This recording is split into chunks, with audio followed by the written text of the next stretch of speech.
بسم اللہ الرحمن الرحیم۔ السلام علیکم۔ مفلسی اور ثروت مندی کتاب کا سلسلہ جاری ہے۔ رزق حلال کمانے کی فضیلت کا بیان۔ اسلامی تعلیمات میں رزق حلال کمانے کی فضیلت بیان کرنے کے ذریعے مسلمانوں کو تنگ دستی اور غربت سے بچانے کی کوشش کی گئی ہے۔ رسول خدا کی نظر میں عبادت کے 70 حصے ہیں، جن میں سے بہترین حصہ حلال رزق کا کمانا ہے۔ جیسا کہ آپ نے فرمایا، عبادت کے 70 جز ہیں اور سب سے افضل حلال رزق کمانا ہے۔ واضح رہے، چونکہ دنیاوی نعمتیں انسان کی معنوی کمال و ترقی کا سبب ہیں، لہٰذا اسلامی تعلیمات میں رزق حلال کے حصول کی کوشش کو عبادت شمار کیا گیا ہے۔ اس حدیث سے یہ نقطہ بھی واضح ہوتا ہے کہ خدا کی عبادت صرف نماز و روزہ اور ذکر و مناجات میں منحصر نہیں، بلکہ عبادت کی مختلف جہتیں ہیں، جن میں سے ایک جہت انسان کا حلال رزق و روزی کے حصول کے لیے کوشش کرنا ہے۔ لہٰذا اگر انسان اپنے اور اپنے گھر والوں کے لیے حلال رزق کی تلاش میں مصروف رہے تو اس کا یہ کام بھی خدا کی عبادت شمار ہوتا ہے۔ چونکہ دنیاوی زندگی کی ضروریات کو پورا کرنے کے لیے حلال روزی کے لیے جدوجہد کرنا اللہ تعالیٰ کی رضایت اور خوشنودی کا سبب ہے، لہٰذا جو لوگ اپنی زندگی کی ضروریات پوری کرنے کے لیے حلال روزی کے لیے حصول کی کوشش میں مصروف رہتے ہیں، انہیں معنوی اجر و ثواب ملتا ہے اور ان کا کام کاج میں مصروف رہنا بھی عبادت شمار ہوتا ہے۔ اسی طرح اسلامی نقطہ نظر سے رزق حلال کمانے کے لیے محنت و مزدوری کرنے کو خدا کی راہ میں ایک طرح کا جہاد شمار کیا گیا ہے۔ جیسا کہ رسول خدا نے ارشاد فرمایا، اپنے اہل و عیال کے لیے مشکل کے ساتھ رزق حلال کمانے والا اللہ کی راہ میں جہاد کرنے والے کی طرح ہے۔ یہی حدیث بعض ائمہ اہل بیت علیہم السلام سے بھی نقل ہوئی ہے۔ اسی طرح امام جعفر صادق علیہ السلام نے بھی فرمایا، جو شخص تنگ دست ہو اور کام کاج کے ذریعے صرف اتنا کما سکے جو اس کے اور اس کے اہل و عیال کا روزانہ کا خرچ ہو، لیکن وہ حرام کی طرف نہ بڑھے، تو وہ اللہ کے راستے میں جہاد کرنے والے کی طرح ہے۔ اسی طرح امام موسیٰ کاظم علیہ السلام نے بھی فرمایا، جس نے حلال طریقے سے یہ رزق حاصل کیا تاکہ اسے خود پر اور اپنے اہل و عیال پر خرچ کرے، تو وہ اللہ کے راستے میں جہاد کرنے والے کی طرح ہے۔ امام محمد باقر علیہ السلام نے حلال رزق کمانے کی فضیلت بیان کرتے ہوئے ارشاد فرمایا، جو شخص دنیا میں لوگوں کے سامنے ہاتھ پھیلانے سے بچے، اپنے اہل و عیال کی آسانی اور اپنے ہمسایوں کے ساتھ نیکی اور بھلائی کرنے کے لیے رزق حلال میں مصروف رہے، وہ قیامت کے دن اللہ تعالیٰ کے سامنے پیش ہوگا، جبکہ اس کا چہرہ 14ویں رات کے چاند کی طرح ہوگا۔ اسی طرح اسلامی تعلیمات میں حلال رزق کمانے کے لیے محنت و مزدوری کرنے کو انسان کی شرافت اور کرامت کا سبب سمجھا گیا ہے۔ اسی سلسلہ میں پیغمبر اکرم نے فرمایا، اگر انسان اپنی پشت پر ایندھن اٹھائے، یعنی کوئی معمولی اور حقیر کام بھی کرے، تو یہ دوسروں کے سامنے ہاتھ پھیلانے سے بہتر ہے جن کے بارے میں معلوم بھی نہیں کہ وہ کچھ دیں گے یا نہیں۔ مذکورہ روایات و احادیث سے واضح ہوتا ہے کہ اسلامی تعلیمات میں اگر نیت خالص ہو اور جائز طریقے سے کام انجام دیا جائے تو انسان کے دنیاوی کام بھی الہی رنگ اختیار کر لیتے ہیں۔ پھر دنیا میں زندگی گزارنے کے لیے حلال رزق کمانا اور اس کے لیے محنت و کوشش کرنا نہ صرف دنیا داری نہیں رہتا، بلکہ حلال رزق کمانا بہترین عبادت بن جاتا ہے۔ ثروت مند افراد کے مال میں غریبوں کو شریک قرار دینا۔ اگرچہ دین اسلام میں جائز طریقے سے درآمد اور ثروت مندی کی مذمت نہیں کی گئی، لیکن معاشرے کے کسی مخصوص طبقہ کے درمیان مال و ثروت کی محدودیت کو بھی قبول نہیں کیا گیا، لہٰذا اللہ تعالیٰ نے ایسے انسانوں کو لائق تعریف قرار دیا ہے جو مال و دولت میں غریبوں کو شریک قرار دیں۔ چنانچہ پروردگار نے ارشاد فرمایا، اور وہ لوگ جن کے اموال میں معین حق ہے سائل اور محروم کے لیے۔ اس بنا پر اسلام میں واجبات اور مستحبات کے عنوان سے کچھ ایسے پروگرام ترتیب دیے گئے ہیں جو اسلامی معاشرے کی اقتصادی حالت کو متوازن شکل دینے میں مؤثر ہیں۔ جیسا کہ حضرت امام مہدی علیہ السلام کی اسلامی حکومت کا ایک اہم اور بنیادی پروگرام بھی یہی ہوگا جس کے بارے میں رسول خدا نے فرمایا، وہ مال کو مساوی طور پر تقسیم کریں گے اور اللہ تعالیٰ اس کی امت کے دلوں میں بے نیازی قرار دے گا، وہ یعنی امام مہدی علیہ السلام۔ اسلام میں ثروت مند افراد کے لیے بعض مالی واجبات اور مستحبات قرار دیے گئے تاکہ غربت اور تنگ دست افراد کو ثروت مند لوگوں کے مال و دولت میں شریک کیا جائے۔ اس مقصد کے حصول کے لیے دین اسلام میں درج ذیل راستے اپنائے گئے ہیں۔ صدقہ و زکوٰۃ۔ صدقہ اور زکوٰۃ اسلام کے مالی احکامات میں سے نہایت اہم اور مشہور احکام ہیں۔ یہ ایسے امور ہیں جن سے مومن کی ایمانی صداقت کا اظہار ہوتا ہے۔ صدقہ سے مراد وہ مال ہے جسے انسان اللہ تعالیٰ کی قربت کی نیت سے اپنے مال سے اللہ کر کے محتاج اور ضرورت مند افراد کو دیتا ہے۔ صدقہ کا لفظ بہت وسیع مفہوم رکھتا ہے اور شرعی طور پر زکوٰۃ، عطیات، وقف و خیرات، ہبہ و ہدیہ وغیرہ پر صادق آتا ہے۔ صدقہ کو بنیادی طور پر دو قسم میں تقسیم کیا گیا ہے۔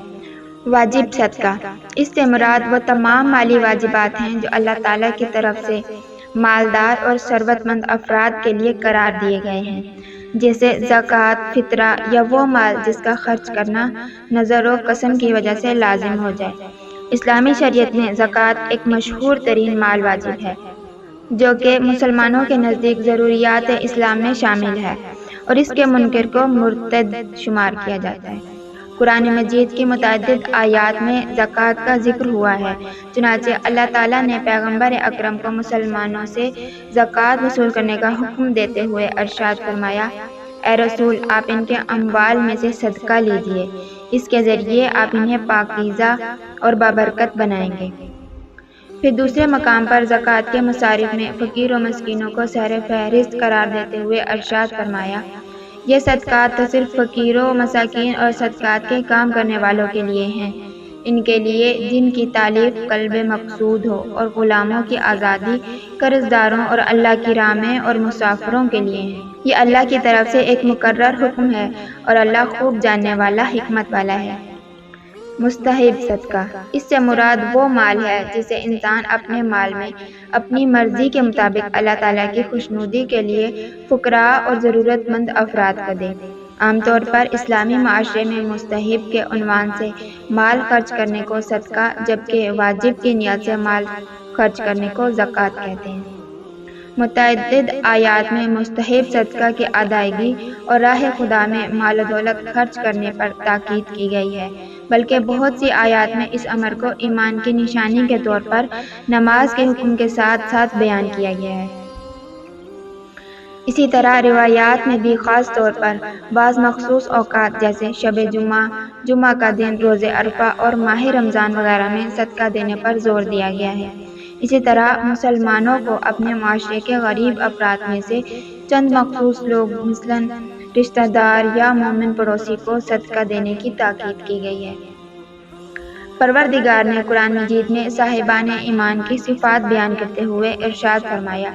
جو غیب پر ایمان رکھتے ہیں اور نماز قائم کرتے ہیں، نیز جو کچھ ہم نے انہیں عطا کیا ہے اس میں سے خرچ کرتے ہیں۔ اور ارشاد فرمایا، میرے ایمان والے بندوں سے کہہ دیجئے نماز قائم کریں اور جو رزق ہم نے انہیں دیا اس میں سے پوشیدہ اور علانیہ طور پر خرچ کریں، اس دن کے آنے سے پہلے جس میں نہ سودا ہوگا اور نہ دوستی کام آئے گی۔ اور پھر صاحبان ایمان کو صدقہ و خیرات کی ترغیب دلاتے ہوئے ارشاد فرمایا، اور ہم نے جو رزق انہیں دیا ہے اس میں سے پوشیدہ اور علانیہ خرچ کرتے ہیں، وہ ایسی تجارت کے ساتھ امید لگائے ہوئے ہیں جس میں ہرگز خسارہ نہ ہوگا۔ مذکورہ آیات میں صاحبان ایمان کو مستحب صدقہ کی ترغیب دلائی گئی ہے،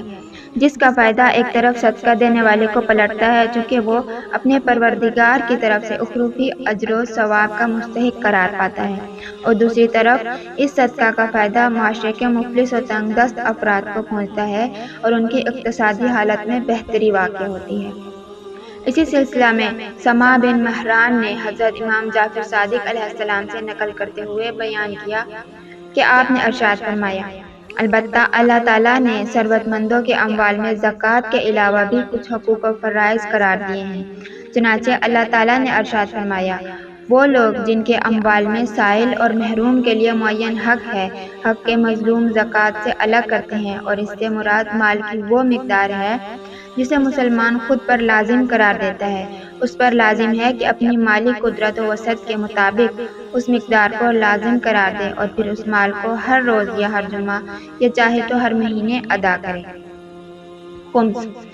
اسلام کے مالی واجبات میں سے ایک اہم ترین واجب خمس ہے۔ اگرچہ خمس کے حدود و قیود اور شرائط کے سلسلہ میں اسلامی مذاہب کے درمیان اختلاف پایا جاتا ہے، لیکن اس کے باوجود خمس کے بنیادی حکم کے سلسلہ میں تمام مسلمان متفق ہیں۔ پروردگار نے خمس کا بنیادی حکم بیان کرتے ہوئے ارشاد فرمایا، اور جان لو کہ جو غنیمت تم نے حاصل کی ہے اس کا 5واں حصہ اللہ کے رسول اور قریب ترین رشتہ داروں اور یتیموں اور مساکین اور مسافروں کے لیے ہے۔ اس آیہ مبارکہ میں خمس کا بنیادی حکم بیان ہوا ہے، جبکہ اس کے حدود و قیود اور شرائط کو روایات و احادیث میں بیان کیا گیا ہے۔ فقہاء نے اس سلسلہ میں ائمہ معصومین سے نقل ہونے والی احادیث کے پیش نظر بیان کیا کہ خمس 7 چیزوں پر واجب ہے، لہٰذا ان مخصوص چیزوں کی نسبت ہر مالدار انسان پر واجب ہے کہ وہ مخصوص شرائط کے ساتھ اپنے مال کا 5واں حصہ خمس کے طور پر ادا کرے۔ اسی خمس کا آدھا حصہ ایسے سادات مومنین کے لیے ہے جو مفلس و تنگ دست ہوں۔ پس واضح ہو کہ اسلام نے مفلسی کے ساتھ مقابلہ کے طور پر جو اقدامات کیے ان میں سے ایک یہ ہے کہ ثروت مند افراد کے لیے زکوٰۃ و خمس اور صدقات کی صورت میں کچھ واجبات و مستحبات رکھے تاکہ ان کے مال میں غریبوں کو شریک بنایا جائے۔ متعدد روایات و احادیث میں ثروت مندوں کے مال و دولت میں غریبوں اور محتاجوں کی شراکت کو بیان کیا گیا۔ امیر المؤمنین علی علیہ السلام نے ارشاد فرمایا، یقیناً اللہ تعالیٰ نے مالداروں کے اموال میں سے غریبوں کا رزق فرض کیا ہے، لہٰذا کوئی فقیر بھوکا نہیں ہوتا مگر مالدار کے طمع کی بنا پر، اور اللہ تعالیٰ ان ثروت مندوں سے اس بارے میں ضرور پوچھے گا۔ اسی طرح حضرت امام جعفر صادق علیہ السلام نے ارشاد فرمایا، یقیناً اللہ تبارک و تعالیٰ نے ثروت مندوں اور غریبوں کو اموال میں شریک بنایا ہے، لہٰذا مالداروں کو یہ حق نہیں حاصل ہوتا کہ اموال کو اپنے شرکاء کے علاوہ دوسروں پر خرچ کریں، یعنی غریبوں کو نظر انداز کر کے غیر ضروری کاموں یا دیگر مالدار افراد کے لیے خرچ کریں۔ اس سلسلہ میں انفاق، اثار اور احسان جیسے موضوعات کے عنوان سے فراوان احادیث پائی جاتی ہیں، لیکن ہم مذکورہ احادیث کے ذکر پر ہی اکتفا کرتے ہیں۔ البتہ ان تمام احادیث سے ایک مشترکہ نقطہ کی طرف رہنمائی ملتی ہے، اور وہ مومنین کے درمیان مساوات کا قانون ہے،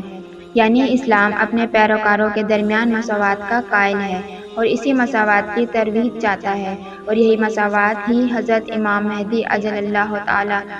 کی اسلامی حکومت کا ایک اہم اور بنیادی پروگرام بھی ہے جس کا مختصر ذکر کیا گیا، اور یہی مساوات حضرت امام مہدی عجل اللہ تعالیٰ کی اسلامی حکومت کا ایک اہم اور بنیادی پروگرام بھی ہے جس کا مختصر ذکر گزر چکا ہے۔